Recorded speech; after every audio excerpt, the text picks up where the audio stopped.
Get this, in 49 of 50 states, there is no law requiring a just or reasonable cause for employee termination.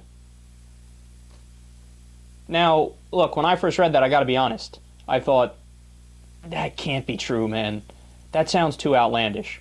So I'll come back to that in a second because there's a relevant part of the article that addresses that.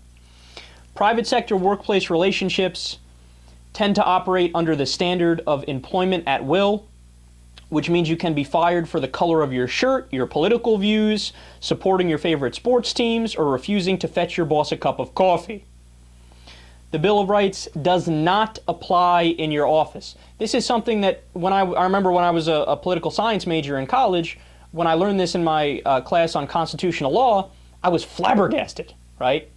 Because here I am, you guys know, I'm a free speech absolutist. Even if I hate what somebody's saying, I stand up for their right to say it.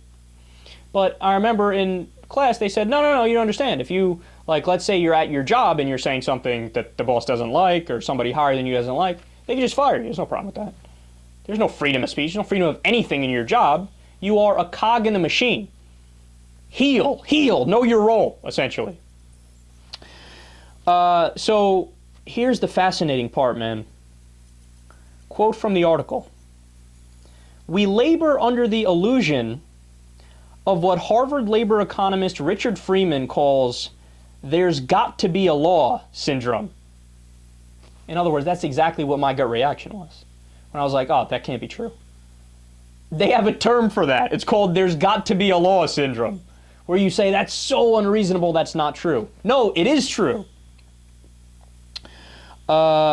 But 93.4% of private sector workers don't have a union. See, unions, in part, fight back against abuses like this. It's a way to try to balance the power between a boss who essentially runs your life at work, is the owner of you when you're at work. But 93.4% of private sector workers don't have a union. There's the one state that does have protections. How random is this? Montana.